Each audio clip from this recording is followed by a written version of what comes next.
Vamos tratar aqui de tributação aplicada à SST, especificamente remunerações afetadas pelo meio ambiente de trabalho, né? O nosso intensivão. Nosso objetivo aqui hoje, amigo, são 5. Vamos discutir sistema tributário nacional, obviamente sempre com o foco em SST, o que são e como se desdobram as obrigações tributárias, Receita Federal do Brasil, fiscalização de alta performance, malha fina, como abordar esse assunto com os clientes, sistema público de escrituração digital, E-Social, FDRINF, DCTF Web, e aí eu chamei isso de metamorfose da largata borboleta, e como a gestão de tributos relacionados à SST pode levar você, nobre colega, a outro patamar profissional nessa relação com seus clientes aí. Essa é a nossa proposta de hoje. A gente vai dar uma pegada forte aqui agora em relação a esses 5 subtópicos aí, né? Tópico geral é tributação aplicada à SST, beleza?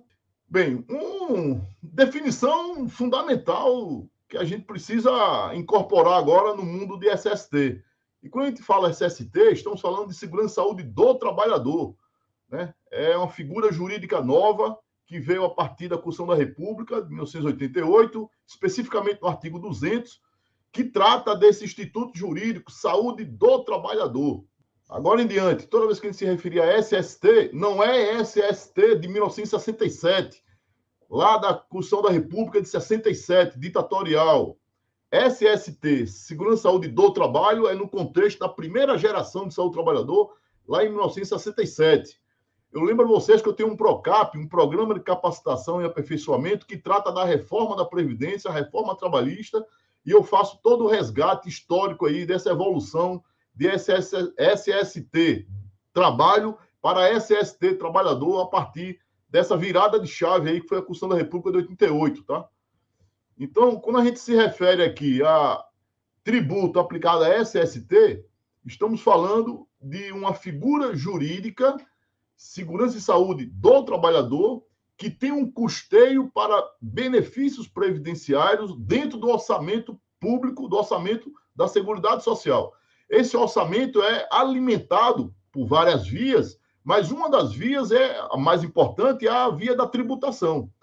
Então, é muito importante que a gente entenda que SST faz parte de um volume de controle que tem entradas e saídas de recursos. Os recursos são aportados via tributação e a saída para sustento das famílias, que haja uma incapacidade acidentária, que haja uma precocidade por conta da exposição a fatores de riscos.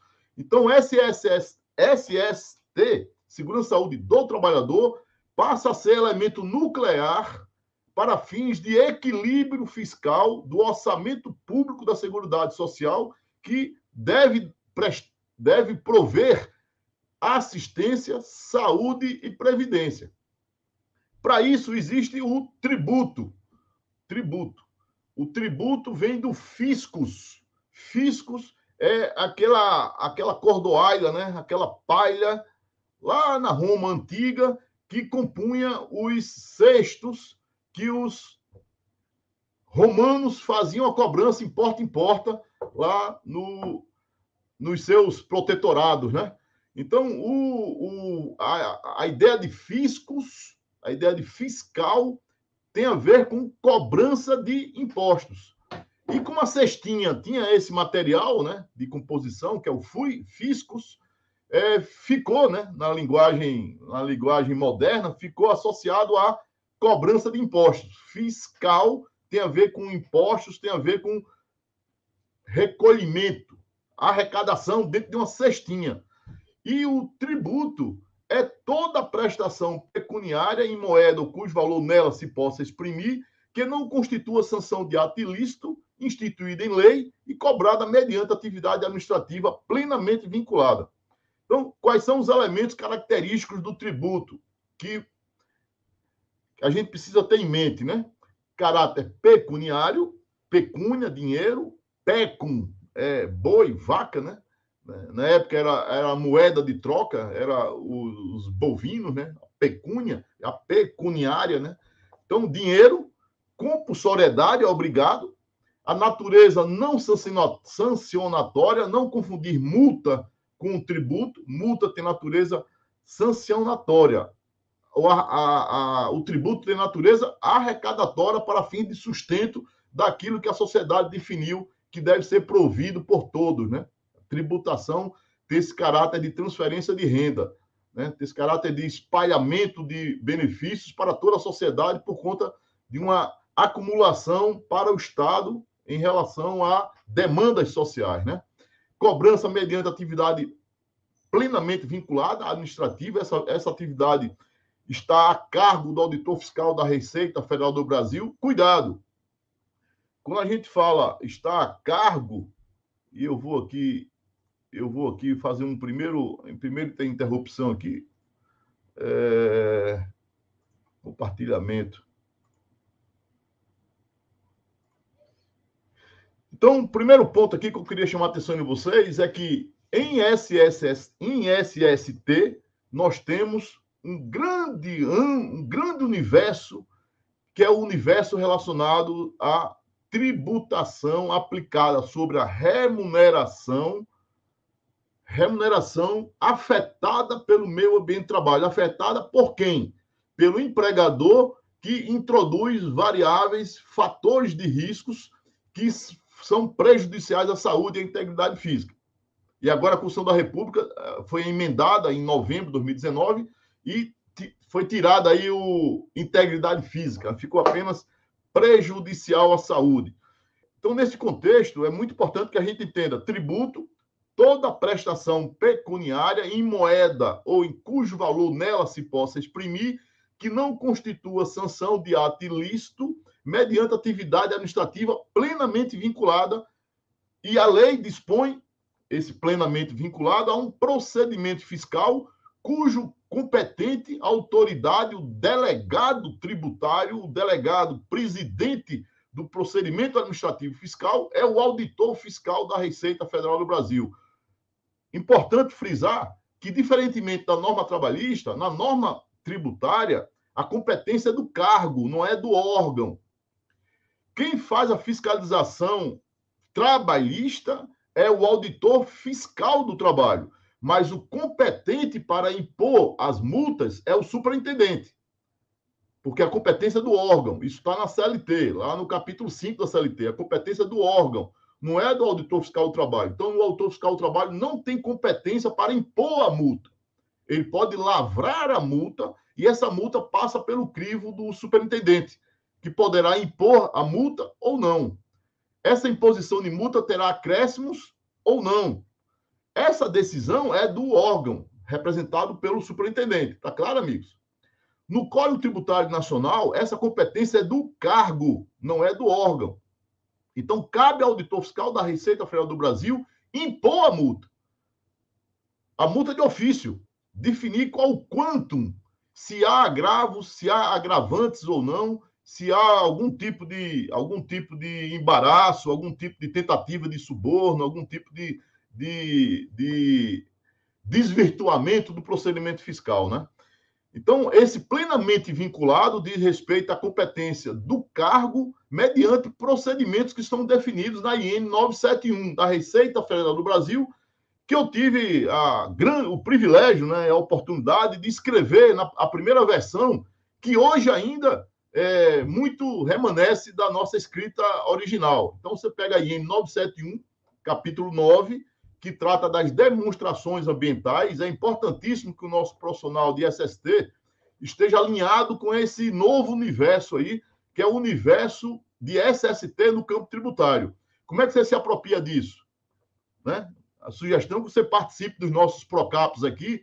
Eu tenho vários programas de capacitação e aperfeiçoamento profissional, um deles em fiscalização, o outro em tributação, o outro em FAP, outro em A7, FA7. Temos aí alguns produtos, né, que podem ser úteis, né? Mas nada disso, nenhum tipo de curso que você comprar, nada disso vai tirar a obrigação que você tem de ler, de se apropriar desses conhecimentos. Então, a sugestão é o seguinte: Constituição da República, lei, decreto, instrução normativa. E eu sugiro o seguinte: inverte, comece pela instrução normativa.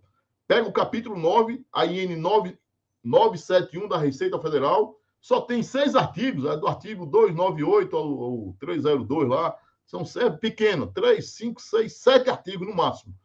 E aí você vai fechar o conhecimento a partir do desdobramento que essa IN vai te dar. Então, obrigação acessória, eu tico lá no artigo 72. Ah, tem terceirizados, eu tico lá no artigo 91. Ah, eu tenho obrigação principal, multas. Ah, vou lá no artigo 300 e tanto. Então, assim, começa pela IN 971. Eu estou vendo aqui colegas que são da Receita, o Décio. São pessoas que já têm muita experiência, né? O Décio, inclusive, foi meu chefe aí na Receita Federal. E pode me corrigir se eu falar muita besteira aqui, viu, chefe? Então, assim, nesse primeiro momento, pessoal, eu quero chamar a atenção do que é tributo. E esse tributo ele está dividido em espécies: impostos, taxas, contribuições de melhorias, empréstimos compulsórios e as contribuições, chamadas contribuições especiais, né? Dentre as contribuições especiais, nós temos aquelas incidentes sobre a remuneração. Há também contribuições incidentes sobre faturamento, sobre lucro, as contribuições incidentes sobre concurso de prognósticos, né? E aquelas incidentes sobre remuneração, beleza? Então, eu vou agora dar o próximo passo, né? Dar esse conceito de tributo, toda prestação pecuniária, dinheiro, que não constitua sanção de ato ilícito, não é multa, constituída ato plenamente vinculado pelo procedimento fiscal e pelo auditor fiscal da Receita Federal do Brasil, nos termos do procedimento eletrônico definido pelas normas tributárias. Então, a auditoria fiscal, ela comparece eletronicamente, sugere uma autorregularização, é o FAPE, com E, FAPE, né? Fiscalização de alto desempenho, de alta performance. Essa fiscalização de alta performance é um primeiro contato mediante ECAC, domicílio tributário, tudo eletronicamente. A Receita Federal comparece dizendo: sujeito passivo, cara, você tem ruído, você é posto de gasolina, aqui é uma metalúrgica, você é uma empresa de transporte, você é um hospital. Os dados que constam aqui no nosso banco de dados são dados que sugerem uma irregularidade, e eu estou abrindo a possibilidade, fisco, Receita Federal do Brasil, mediante uma comunicação formal no ECAC, estou abrindo a oportunidade de autorregularização. Em outras palavras, você não sofrerá as multas, porque você está espontaneamente regularizando sua situação fiscal. Beleza?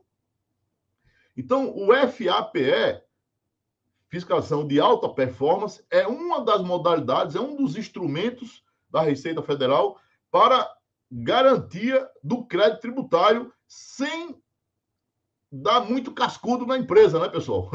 Por quê? Porque se a empresa não autorregularizar, aí o cascudo é grande. Por quê? Porque aí já é a fiscalização de ofício. Você teve a oportunidade de autorregularizar-se, você é um posto de gasolina, tem benzeno, isso está definido na legislação superior e inferior, está inclusive com uma ADI, um ato de declaração da Receita Federal, informando qual o entendimento da Receita sobre esse assunto. Existem soluções de consulta falando sobre benzeno, soluções de consulta falando sobre ruído. A empresa insiste no descumprimento, alegando teses quaisquer, e aí você tem um procedimento fiscal eletrônico de autorregularização, em que você não paga os acréscimos, as multas sancionatórias, né? Então, aquele acréscimo que vai de 150%, 75%, 150%, até 225%, na fase de autorregularização, isso não acontece. Então, amigos, olha que interessante. Você agora, como profissional do SST, consultor, está abordando a empresa com esse nível de conversação. Você está falando agora sobre Código Tributário Nacional, trazendo o SST para dentro do tributo, enxergando o procedimento administrativo fiscal plenamente vinculado à norma. Que norma? As normas tributárias. Código Tributário Nacional, decreto de procedimento fiscal de contencioso e a instrução normativa. Quais? São várias, mas a principal, a 971. Começa por ela. IN 971, artigo 292 ao 302. Acho que é isso, são 6 artigos. Fala do ECAC, arrepia a espinha do empregador. Isso, amigos. O ECAC está dentro do contexto do domicílio tributário eletrônico, né?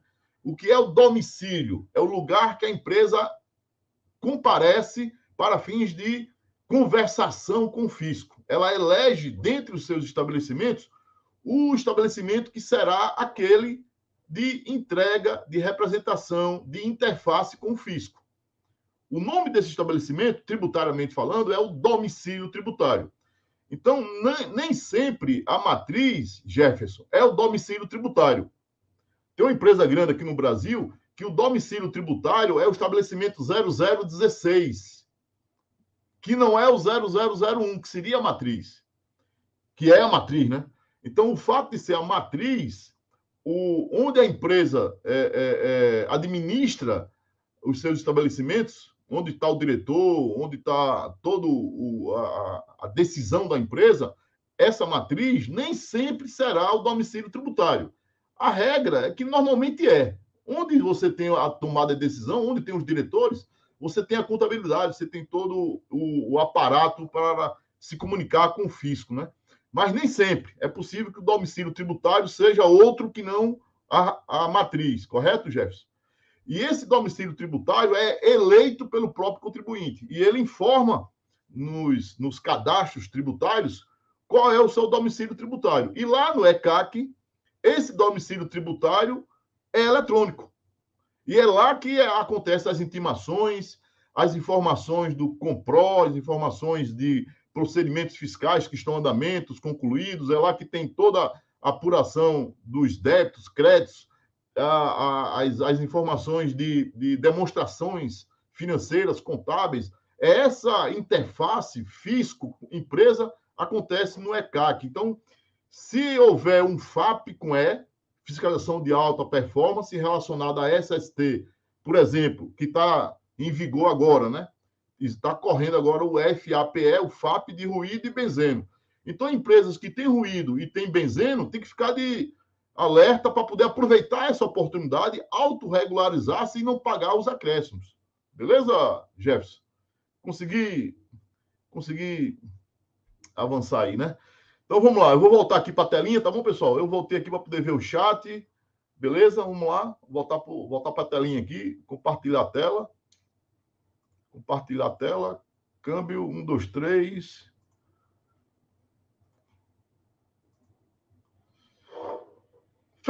Tributo. Beleza? E quais são as espécies de tributo? Impostos, taxas, contribuições de melhorias, empréstimos compulsórios, as contribuições especiais. Estamos aqui, estamos numa subespécie tributária, que é a contribuição especial social. Ela não é interventiva, não é corporativa, é social. E dentre as contribuições sociais, nós temos aquelas incidentes sobre a remuneração. Tem as incidentes sobre o faturamento, sobre o lucro, e estamos tratando especificamente as contribuições especiais. Então, espécie de tributo, espécie de tributo. Impostos. É aquela arrecadação que não tem destino específico. Ela simplesmente entra no caixa do governo e ela provê todos os dispêndios do governo. As taxas é um tipo de tributo que tem contrapartida específica, direta, necessária, divisível, né? Individualizável, né? Então, se a gente fosse fazer aqui um paralelo com o SST, o SAT, Segurança de Trabalho, teria natureza de imposto, e o FACET, Financiamento, Aposentadoria e Condições Especiais de Trabalho, teria natureza de taxa. Por quê? Porque o SAT, ele provê todo o caixa da Previdência. O dinheiro que entra proveniente do SAT sustenta os benefícios por incapacidade, mas sustenta salário maternidade, sustenta outros benefícios, né? Inclusive, pode ser destinados a outros fins, porque é imposto, né? Não tem destinação específica. Então, o SAT, apesar desse nome, Segurança de Trabalho, ele não é um dinheiro carimbado dentro do orçamento. Enquanto que o FACET, FACET, Financiamento das Condições Especiais de Trabalho, é um dinheiro carimbado. Por quê? porque esse dinheiro entra apenas e tão somente para sustentar a precocidade daquele NIT, número que identifica o trabalhador. Então, a empresa, quando paga o FACET do engenheiro Paulo Rogério, o Paulo Rogério apenas poderá usufruir desse dinheiro. Como é que eu vou usufruir desse dinheiro? Na contagem acelerada de tempos, eu vou trabalhar menos para ter o mesmo direito que os demais que trabalharam sem se expor a fator de risco. Então, esse dinheiro, que para mim é transformado em tempo de redução, é um dinheiro carimbado, que está carimbado no meu NIT. O NIT vinculado ao E-Social, que está lá no evento 1005, o 1200, o 1210 e o 2200. Informando, código 4, Paulo Rogério, NIT tal, código 4, 25 anos. Esse NIT vai ter uma antecipação em 40% do tempo. Vai ter uma aceleração em 40% do tempo. Percebeu aí a destinação específica do imposto? Então, o imposto do tributo, o tributo, que ele não tem destinação específica, é chamado de imposto. Só será taxa se tiver uma contrapartida, se aposentar mais cedo, contrapartida, divisível, ou seja, há uma proporcionalidade, é divisível, é um prorata, 15, 20, 25 anos, 6, 9, 12%, em relação a este trabalhador, individualizável, beleza? As contribuições de melhoria são específicas para majoração do valor patrimonial privado por conta de uma obra pública. E aí o Estado pode cobrar essa diferença mediante uma contribuição de melhoria. Os empréstimos compulsórios são situações transitórias, emergenciais, de calamidade, em que há um sequestro do bem privado, isso fica no domínio público e depois retorna, daí o nome empréstimo compulsório. E, finalmente, as contribuições especiais que servem para programas que implicam intervenção no domínio econômico, está aí a contribuição de intervenção no domínio econômico, a CID dos combustíveis, que agora foi revista, né, temporariamente, para esse final de ano aí. Então, nós temos a CID, que é uma contribuição especial de natureza interventiva. Tem o valor que eu pago para o CREA, vocês pagam aí para a OAB, para o CRM, então, os conselhos de classe, né? As classes profissionais. Então, nós temos a contribuição especial de natureza corporativa.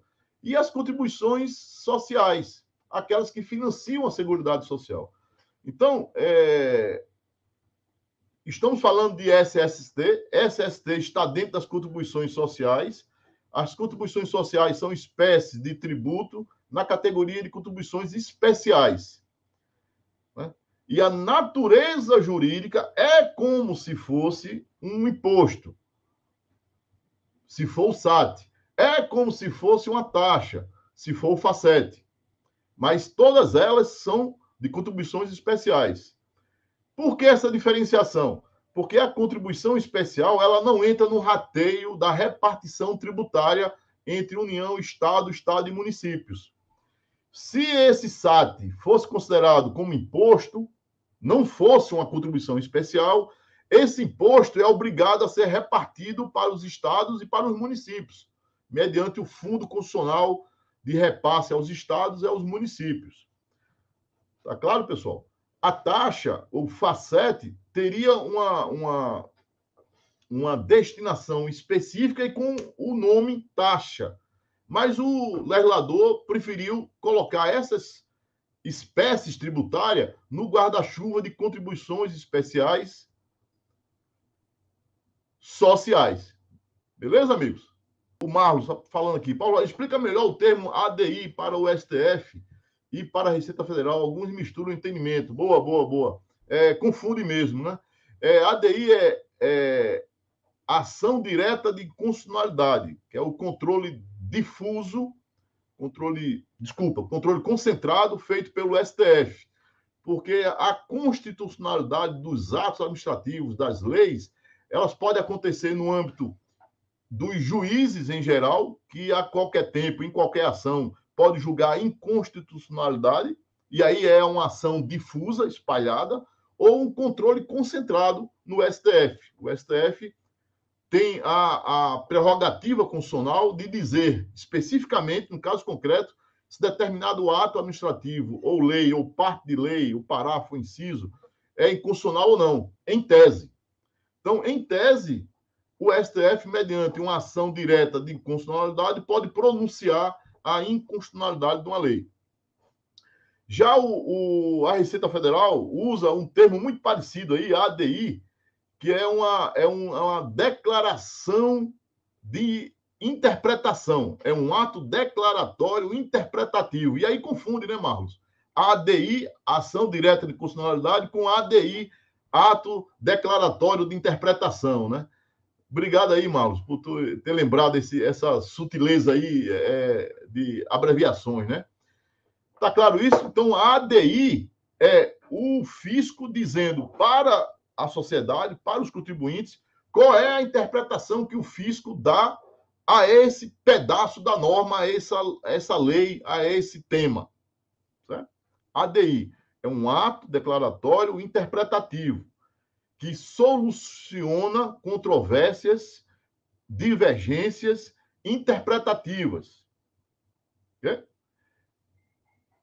Isso, em geral, o fisco está dizendo, ó, em geral, ninguém me provocou, eu, fisco, estou percebendo que está tendo aqui divergências, a própria fiscalização, as próprias unidades da Receita Federal estão constituindo crédito baseado em teses distintas, teses desencontradas ou incoerentes, né? Um diz que o ruído outro não é, um diz que o EPI aplica, outro não aplica. Então, perceba, não é uma empresa que provocou a Receita Federal, é a própria Receita Federal que, verificando o assunto controverso, vai lá e declara uma interpretação. Certo, Marcos? Então, o nome disso é ADI, é um ato declaratório interpretativo. Okay? Agora, quando a empresa provoca o fisco, isso se chama solução de consulta. Né? Você tem um problema interpretativo colocado pelo próprio contribuinte. E aí a resposta que o fisco dá a essa situação, a essas situações, a resposta não é uma ADI, mas é uma SC, uma solução de consulta. Então, para a gente aqui, pessoal, apareceu um ADI, apareceu uma solução de consulta, vai nos vincular como contribuintes. Inclusive para ensejar uma ação contra a própria Receita em relação a uma resposta de consulta, uma solução de consulta, ou em relação a uma interpretação mediante uma ADI. Esses instrumentos que fazem parte da legislação tributária, que são fonte de direito por conta de uma definição do próprio Código Tributário Nacional, que coloca essa legislação tributária como fonte de direito, portanto, vinculante, vincula os atos da administração e do próprio contribuinte, isso não se confunde com a ADI do STF, que tem a ver com a decisão, o tira-teima, né, entre o Congresso Nacional e o Poder Judiciário. O Congresso Nacional produziu uma lei, uma norma, uma emenda constitucional, e o STF foi instado a dizer se é constitucional ou não. ADI, em tese, lei, ato administrativo, discussão entre o Poder Judiciário e o Poder Legislativo, ou entre o Poder Judiciário e o Poder Executivo, que produziu uma portaria, produziu um ato administrativo inconstitucional, em tese, beleza? Em tese.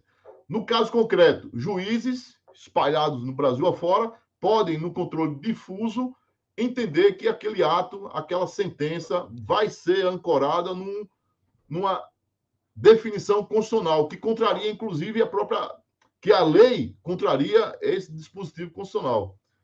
Consegui separar aí, amigos? Não se mistura mesmo.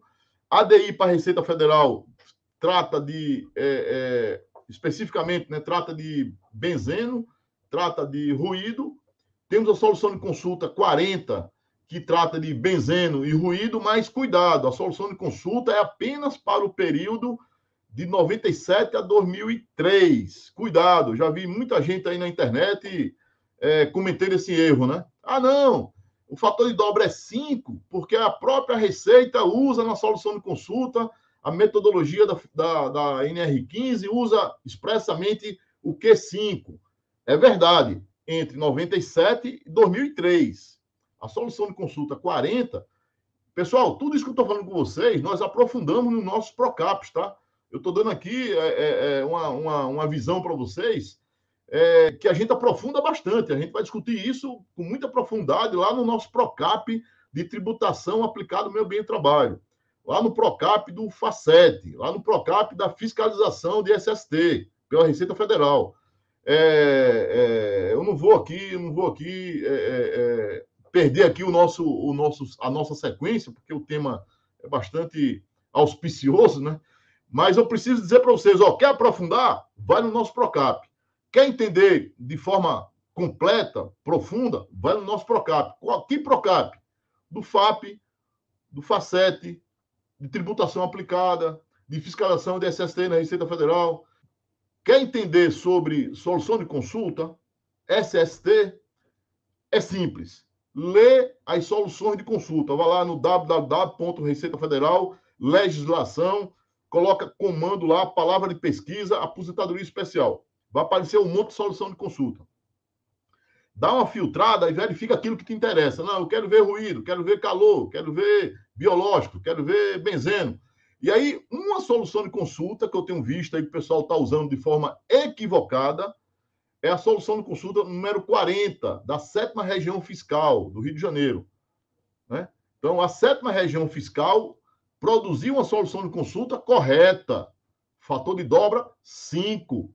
Metodologia, NR15. Apenas para 97, 2003. Cuidado! Apenas 97 para 2003. 2003 em diante, é tudo INHO 01, é fator de dobra 3, é limiar de integração 80, é critério de referência 85 para 8. O NEM tem uma equação para o NEM.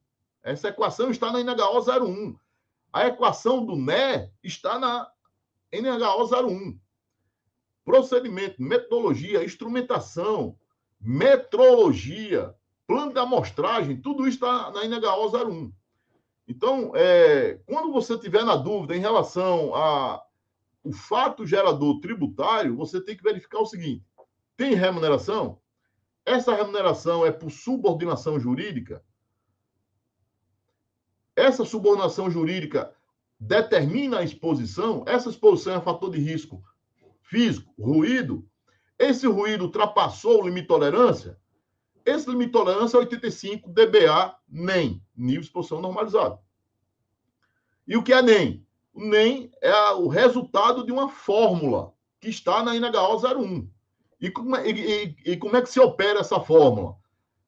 Usando o audodosímetro, você encontra a dose, D, coloca na fórmula do NE, nível de exposição, aplicando aquela fórmula, que é uma fórmula logarítmica, e no cálculo de dose já fez a integração, que é uma função diferencial, derivada da pressão na unidade de tempo. Então, há um incremento temporal para as pressões, as chamadas pressões instantâneas, acumuladas ao longo do tempo, que dá uma área, essa área é a dose.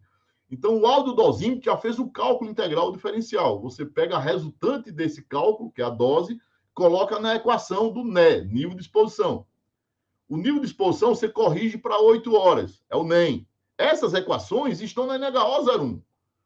E só é possível rodar essa dose, esse NE e esse NEM, se você tiver os parâmetros da NHO 01.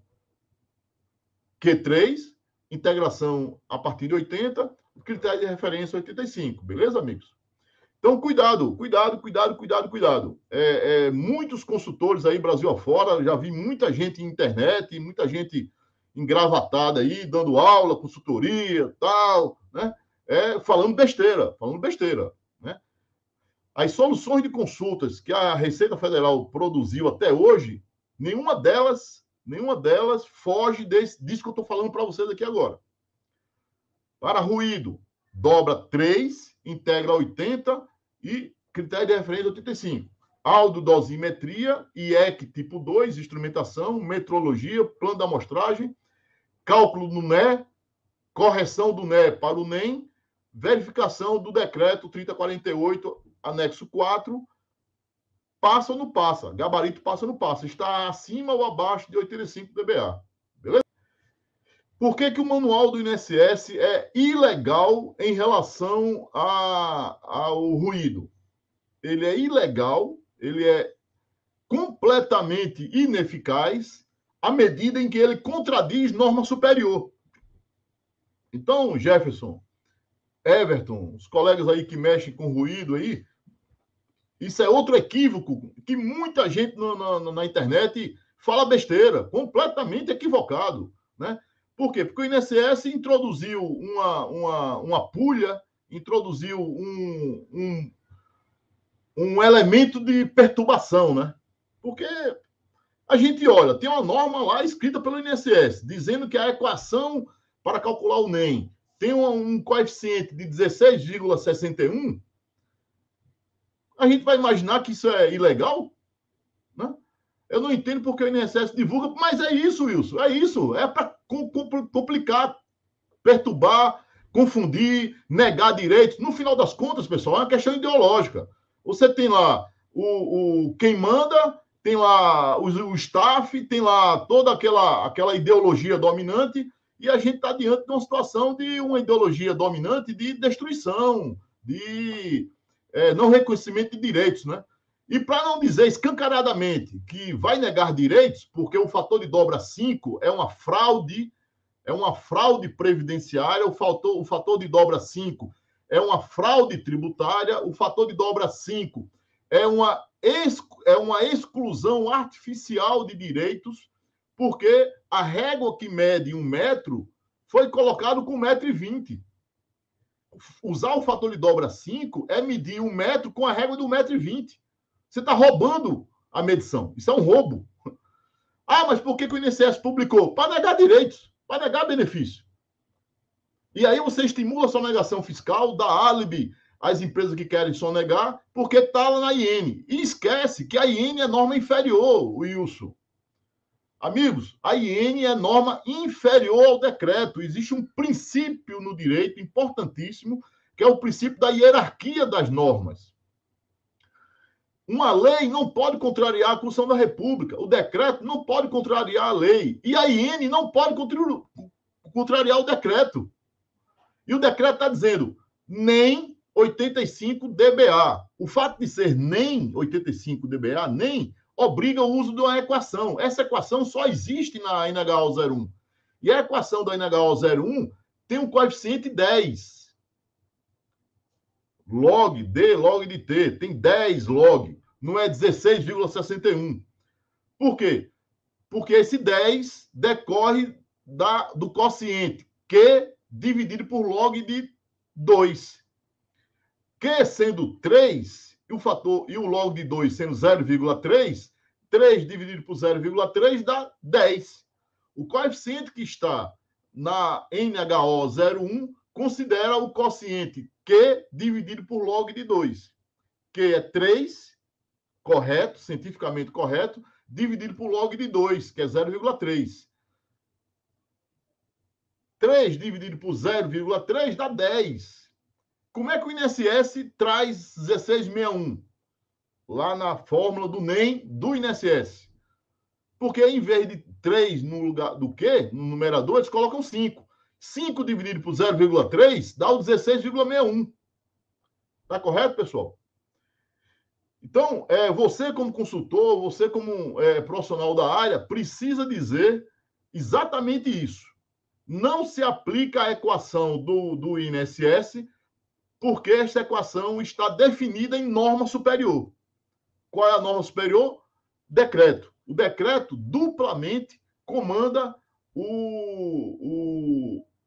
as equações e os procedimentos, metodologias da Fundacentro.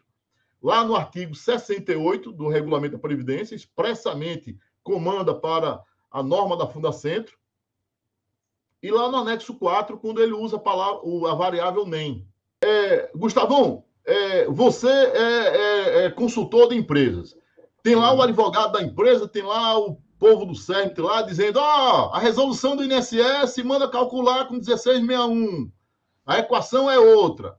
Sim. Estão alegando, alguns alegam, que a resolução do INSS traz uma equação que é diferente da equação da NHO. Né? Sim. Então, você, consultor, qualquer um que está aqui discutindo com a gente aqui, eu estou fazendo uma interlocução com o Gustavo para facilitar a minha retórica aqui, né, Gustavo? Sim, sim. Mas a questão objetiva é o seguinte, meu amigo, é o seguinte, qual é o risco que você quer correr? Você tem uma norma que é frontalmente ilegal. Você pega o dispositivo da IN, compara com o dispositivo do decreto, o decreto está dizendo banana, a IN está dizendo laranja. Você vai ficar com laranja ou com banana? Essa é a questão objetiva. Independe de, mas por que o INSS publicou? Independe. Porque o que mais tem é ilegalidade. Por isso que você tem que ter um consultor, né, que participe de nossos Procapos aqui. Pessoal, eu tenho um Procap de 8 horas só de ruído. E nós machucamos, a gente esbufeteia esse assunto fortemente, né? Tecnicamente, do ponto de vista jurídico, sim, tecnicamente, do ponto de vista da engenharia, tecnicamente, do ponto de vista da ciência, né? Então, quem quiser aprofundar, pessoal, desculpa, não vai ser aqui nesse momento rápido aqui que a gente vai discorrer todos os desdobramentos dessa ilegalidade do INSS, né? Mas eu afirmo a vocês que é uma ilegalidade. E vocês, como consultores, vão ter que usar o argumento no caso concreto. Né? Porque quem usar o fator de dobra 5, segundo a a resolução 600 da medicina pericial do INSS, quem usar essa vai assumir o risco de não pagar o tributo. E esse risco vale quanto? 225%. 225% é o valor da multa de ofício, mais a representação para fins penais. Por quê? Porque existe uma ADI da Receita Federal tratando do assunto. Existe uma solução de consulta da Receita Federal pacificando o assunto. Existe um princípio chamado hierarquia das leis. Você não pode opor uma norma inferior a uma norma superior. Cacete, isso é básico. O Wilson, Everton, todo mundo que está escutando. E por que o INSS faz essa porcaria? Para criar tumulto. Para emprenhar pelos ouvidos, para que o povo faça exatamente isso que a gente está fazendo aqui agora. Perder tempo discutindo ilegalidades. Né? Então, gera um atrito, gera um desgaste gigante, porque foram exatamente os médicos peritos do INSS que escreveram essa ilegalidade. E escreveram de forma covarde, porque eles não escrevem fator de dobra 5, viu, Gustavão? Quando você vai ler a resolução dos caras, eles não têm a coragem de dizer, o fator de dobra é 5. Eles não escrevem isso. Eles escrevem de forma sorrateira, capciosa, escondida, atrás de um coeficiente 16,61, que só quem conhece do ramo ali sabe que aquilo é o fator de dobra 5. Porque o 16,61 é o Q dividido por log de 2. Quando o Q é 5, dividido por log de 2 é 0,3, isso vai dar 16,61. Então, assim, além de desonesto, eles são covardes. Além de ilegal, é covardia, é desonestidade. Eu estou sendo claro aqui, Wilson? Everton, cadê a galera que estava falando do fator de dobra 5? Tá todo mundo então, aqui. Assim, o que nós temos, pessoal, é uma ideologia de sonegação fiscal, uma ideologia de farsa, uma ideologia que estimula a safadeza. Então, pessoas que estão chegando agora ficam perdidas, né? Mas peraí, dobra 3, dobra... Não tem polêmica nenhuma. Você quer roubar? Você quer fraudar? Você quer sonegar? Quer cometer crime? Vá para dobra 5. Simples assim. É porque você quer cometer um crime. Que crime? De sonegação fiscal. Que crime? De informação falsa de documento público. São 2 crimes. Informação falsa de documento público e sonegação de tributo. Por quê? Porque quando você usa uma régua de 1,20 m dizendo que é 1 metro, você, no final das contas, está medindo 10 metros como se fosse 12. O fator de dobra 5 é exatamente isso. É mexer na régua e suprimir direitos, suprimir base de cálculo e produzir sonegação fiscal. Professor, me parece que tem uma normativa da Receita Federal que aceita. É isso, amigo. Aceita o fator de dobra 5, para o período de 97 a 2003, Everton. Eu já falei aqui. A solução de consulta número 40, especificamente diz, entre 97 e 2003, vale a metodologia da NR15. Sim, eu já disse isso aqui. Tá claro isso, amigo Everton?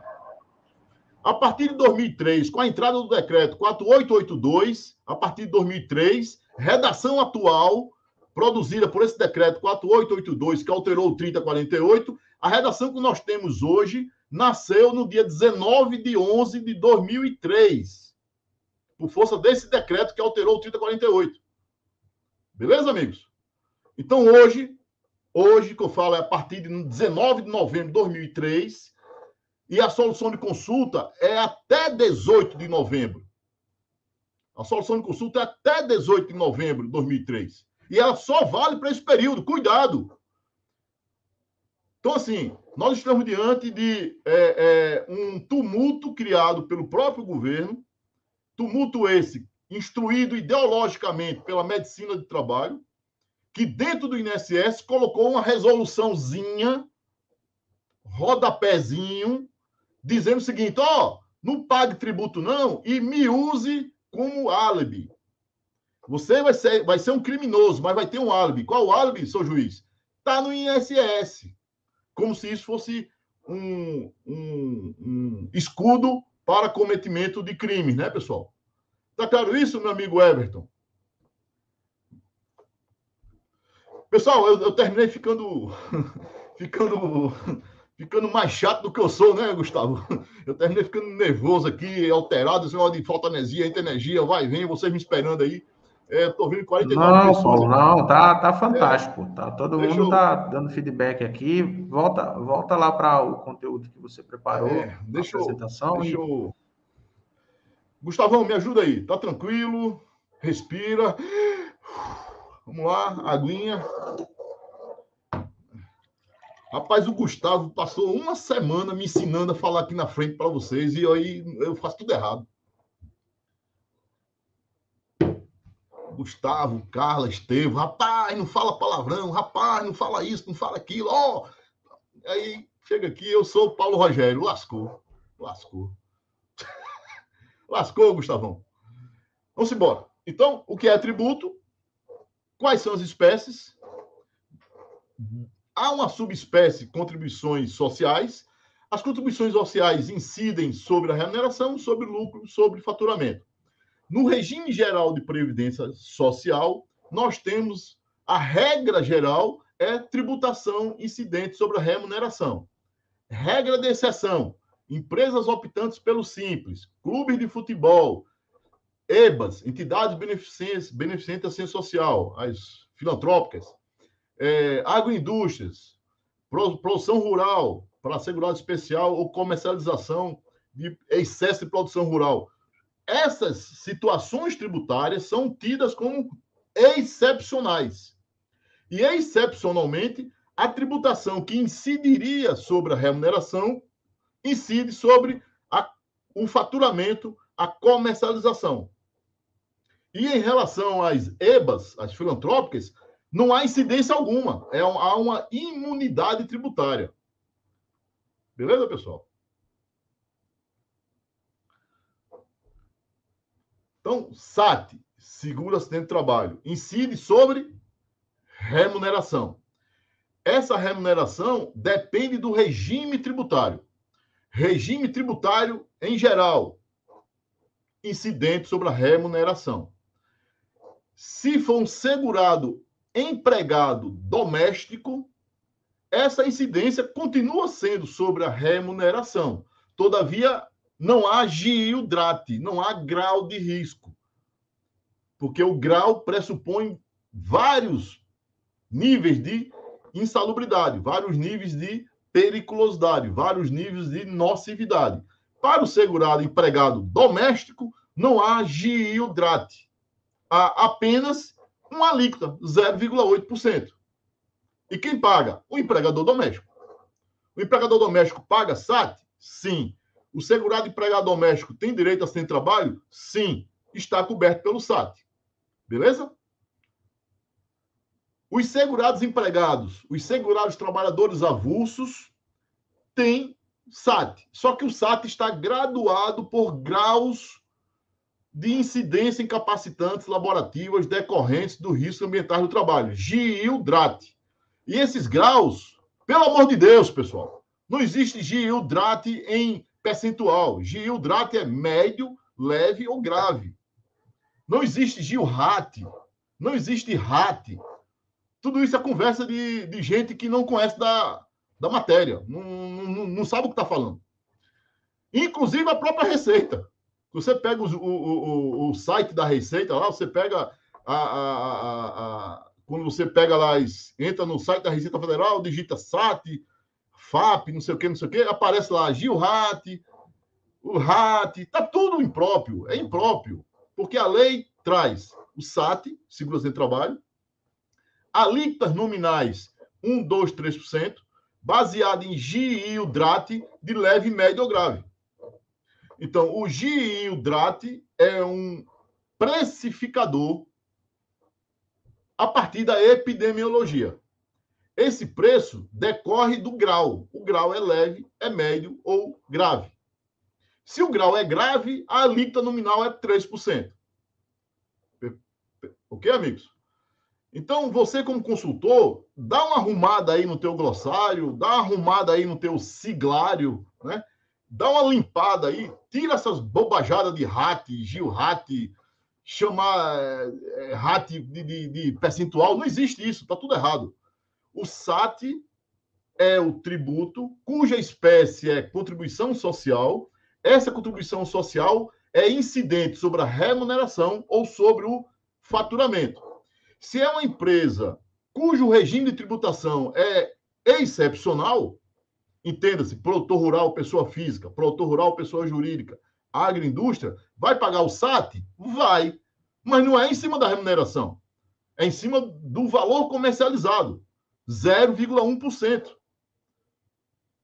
Tá claro isso, amigos? O SAT é uma grande figura tributária que faz parte da espécie contribuição social. Essa contribuição social pode ser incidente no faturamento, no lucro e na remuneração. O SAT, para faturamento, vai ser se houver regime especial de tributação. Por exemplo, optando pelo Simples.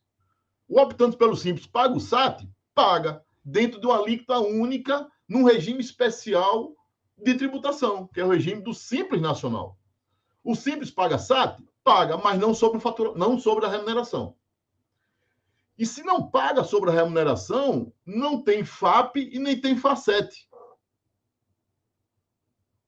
Porque o FAP e o FACET são derivativos do SAT incidente sobre a remuneração. Se a incidência não é sobre a remuneração, não há o que se falar em FAP nem em FACET.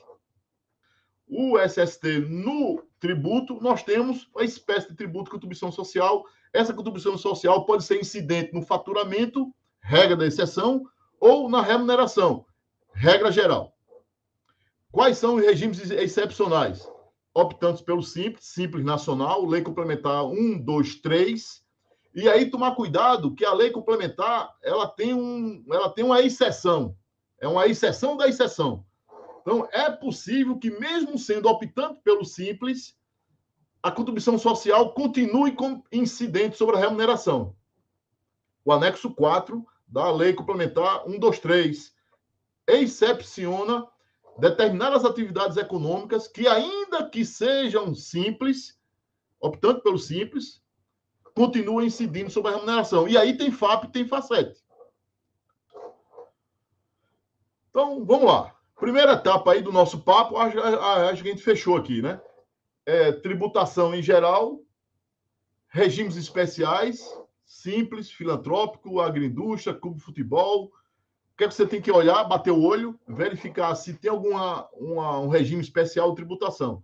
Se houver regime especial de tributação, verificar se tem alguma exceção, que é o caso lá do anexo 4 da Lei Complementar 123. Tudo isso nós aprofundamos lá no nosso PROCAP de fiscalização, tributação. São 2 PROCAPs que eu trato isso com muita profundidade. e com exemplos, né? Então, eu abro lá os demonstrativos das empresas e mostro as situações em que isso se aplica, né? Mas aqui, para o nosso intensivão, fiquemos aqui com esse pano de fundo, tá? A tributação incidente sobre a remuneração é aquela afetada pelo meio ambiente de trabalho, cujo SST precisa ter uma gestão. Se essa remuneração é afetada pelo meio ambiente de trabalho, mas não é incidente de tributo, você tem um discurso menos forte, né?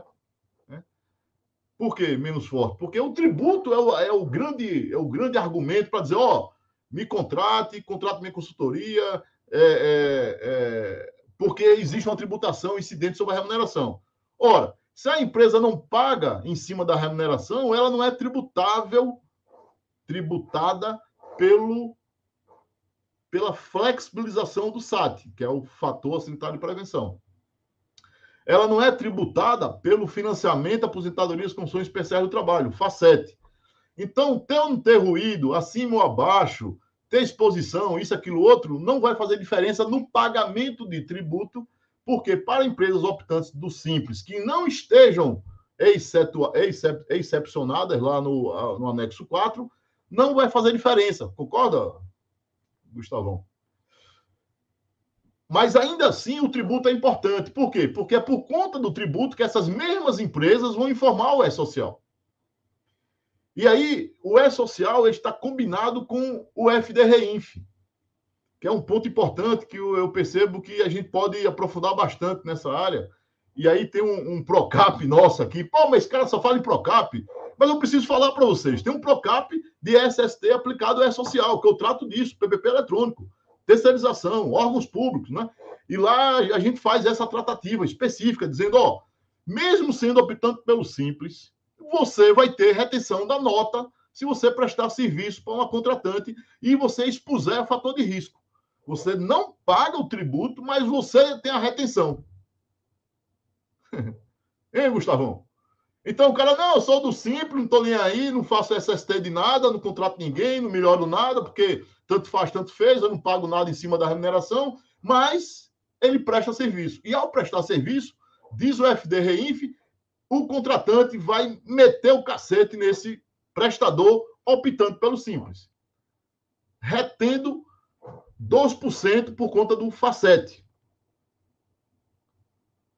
Onde é que está isso? IN 971.